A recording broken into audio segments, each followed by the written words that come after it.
या प्रश्नामध्ये खालील सारणीनुसार अक्षरे आणि चिन्हे वापरून संख्यांचा एक गट सांकेतिक केला आहे आणि त्यानंतरच्या अटी वापरल्या आहेत.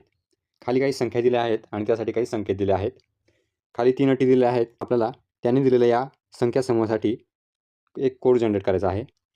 पहिली अट आहे, जर पहिले आणि दुसरे अंक सम असतील तर ते दोन्ही ए असे सांकेतिक केले जातील. इथे पहिला अंक 7 आणि दुसरा अंक 1 दोन्ही विषम संख्या आहे, त्यामुळे पहिली अट इथे लागू होणार नाही. दुसरी अट आहे, जर पहिला आणि शेवटचा अंक विषम असतील.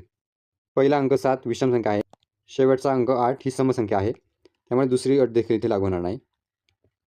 तिसरी अट आहे, जर तिसरा आणि चौथा अंक सम असतील. तिसरा अंक आहे 6 आणि चौथा अंक आहे 2, दोन्ही अंक सम आहेत, त्यामुळे तिसरी अट आपल्याला इथे बघावी लागेल.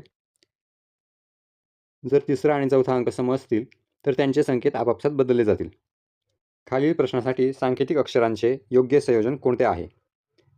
त्यांनी सांगितलं आहे तिसरा आणि चौथा अंक सम असतील तर त्यांचे संकेत आपापसात बदलले जातील. मग पहिल्या, दुसऱ्या आणि पाचव्या अंकासाठी जे संकेत दिले आहेत तेच ठेवायचे आणि तिसऱ्या आणि चौथ्या अंकासाठी संकेत आपापसात बदलायचे आहेत. 7 साठीचा संकेत आहे झेड, 1 साठी संकेत आहे जे, 6 साठीचा संकेत आहे टी, तो चौथ्या ठिकाणी येईल. 2 साठीचा संकेत आहे स्टार, तो तिसऱ्या ठिकाणी येईल. आणि 8 साठीचा संकेत आहे क्यू.